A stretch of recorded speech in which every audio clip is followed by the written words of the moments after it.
Joining me now, Senator Tammy Duckworth. She's a member of the Armed Services Committee, an Iraq War veteran herself, Democrat from Illinois. Senator, always good to see you. It's good to be on. Thank you.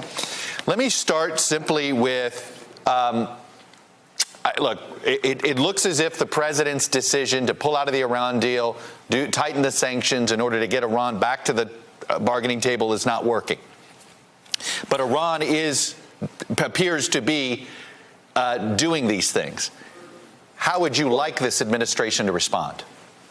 Well, I want them to respond with maximum diplomacy as well as maximum pressure.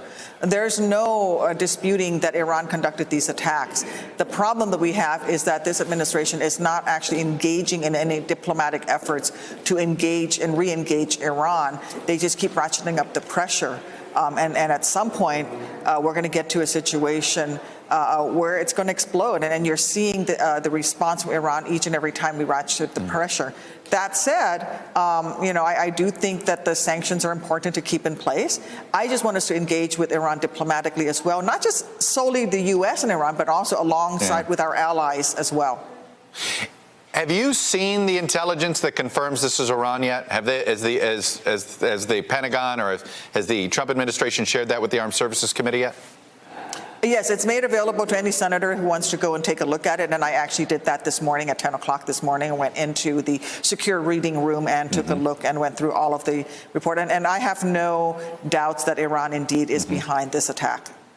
What's left to sanction with Iran? I mean, there does seem, is there a point where we're sort of running out of sanction tools?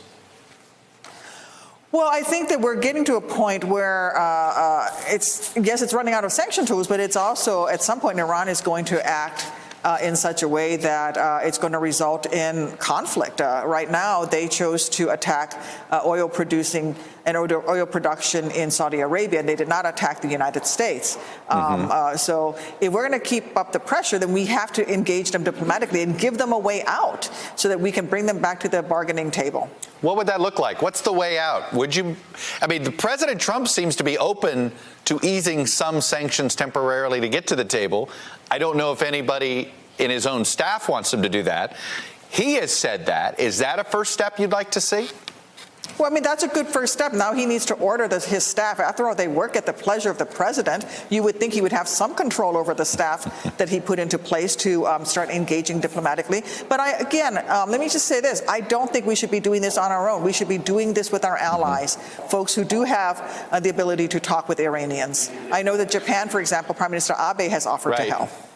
I'm curious, you have made it clear, and you made it clear very eloquently yesterday, the idea of using American troops to do the Saudis' defense is something you're not interested in. But what do you believe is the American responsibility when it comes to guarding the world's oil supply? Well, I don't think it's our responsibility. I think that we should be working with our allies. We certainly should be engaging with all of the folks who depend on the oil supply, not just with OPEC, but also with our NATO allies as well, to make sure that we move together as an international community. We can't do this by ourselves. We can't be the world's policeman.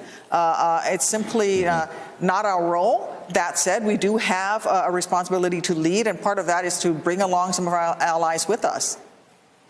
Do you think right now the president has any legal authority to strike Iran without approval from Congress? None whatsoever. He does not have the authority. This latest attack was against Saudi. The Kingdom of Saudi Arabia. It was against Saudi assets.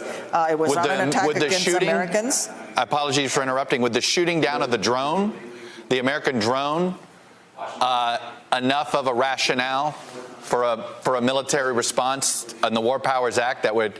Do you think there would be any? Is that the legal avenue they would go, and is that a legitimate legal avenue in your view?